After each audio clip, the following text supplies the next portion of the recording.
everybody, welcome back to my channel. This is Chris Irving with Kratom Kingdom coming at you with a truth bomb.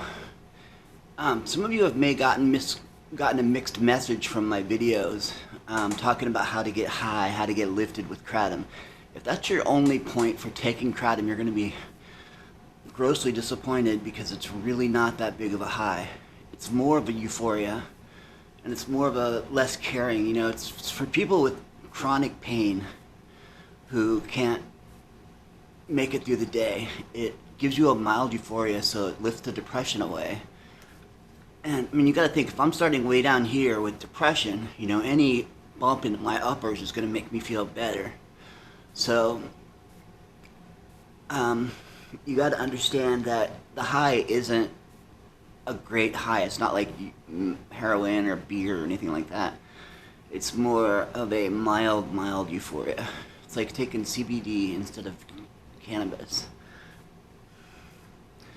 But it is very helpful for pain, and as anybody with chronic pain knows, you lift the pain and you feel euphoric. It's a very good anesthetic, or it's a very good painkiller. Not such a good tool for having fun and getting high. It's not a party drug. Definitely not, because the high is very mellow and it takes a while to get it, and then once you get it, you're wondering if you're not. It's not like boom, whoa, I'm lifted now. It's not marijuana, so don't get it confused with that, and don't get confused. I don't want my message to be that Kratom is used to get high, because then it's just giving the FDA more evidence that it needs to control it and make it so you have to be 21 and older to get it, which is fine with me. I'm well over 21. But if you're a young man or a young girl and you're trying to get high, so you go to your local head shop and you try to buy Kratom, you're going to get those cheap ass pills or capsules, and they're no good. They're not going to get you high. I mean, you could take 100 of them and you're still not going to get high. It's a very controlled process for how I get my high from it. I use a certain amount of Kratom, and I use a citric acid, like a lemon or lime juice, to create the environment where the alkaloids of the Kratom will reach my brain and hit those opiate receptors. I feel high, but you may not. It's like I built such a tolerance to it that I have to consume a whole lot of it all the time just to get a mellow feeling from it. But I take a lot of other medications, which maybe in conjunction with Kratom make me feel higher than I normally would, but it's not like I get high every time I drink Kratom tea. It's definitely not that. I feel better. That's the perfect way to describe it. I don't feel high, I feel better. And better to me is a high feeling. But if you're strictly trying to use Kratom just to get high as a party drug, you're going to be disappointed, because it's not that big of a high.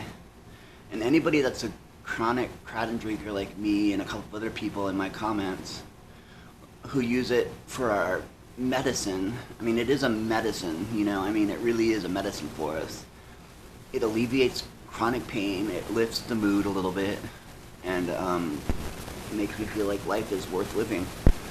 So there are times when I get legitimately high from Kratom. And one of those times might be right now, because I've been drinking it since I woke up at 1 a.m. this morning, and I've been drinking it since 1 a.m., cup after cup after cup. And drinking it in a tea it's easier to get the effects of Kratom in a tea just because it's in a liquid. And all that stuff has to cross the blood-brain barrier. So in a liquid form, it gets in your blood easier, and it passes through the blood-brain barrier faster to get to your brain. And when it gets there, all those alkaloids in there have to be stimulated with something like citric acid to find the specific opiate receptors in your brain to bind to, so that you can get that feeling. So that's all I want to say. I'll conclude with, Kratom isn't a party drug, so don't be fooled. And don't think just because I kind of make fun and joke around about it making me high, that that's all it's good for, or that's what it's for, because it's not. It's a work drug, or it's not a drug. It's a work substance that helps you do your job. It helps you stay focused. It helps you be out of pain, and it helps you continue on with your drudgery of life. Anyway, if you haven't done so yet, I make Kratom videos just about every day on how to do this, how to do that, the best way to consume it, the best place to get Kratom, the best Kratom to get. I review different Kratom vendors that so that if they suck, then you don't have to waste your money going to them. Which I haven't done a review in a while, so maybe I'll review Kratom, which is the name of the company that it's not a company actually, it's the name of the farm that my friend Uju Owen uses in Indonesia to sell his Kratom. And I should also mention, like, not only do you have to have Facebook Messenger to communicate with him, but you have to be able to pay with PayPal. So if you're young, you've got to have a bank account to pay with PayPal, or at least plastic. And so it's not like if you're 15 years old, you can get Kratom from Kratom. You've got to be an adult with at least a bank account so you can use PayPal. And yes, I feel pretty good right now. And considering I've been awake since 1 a.m., my eyes are wide open, sun's come out finally, and I'm ready to start my day now. I've had enough Kratom to where I feel elevated enough to where I can function today. So I hope you all are having an amazing day. I'll talk to you tomorrow, later on.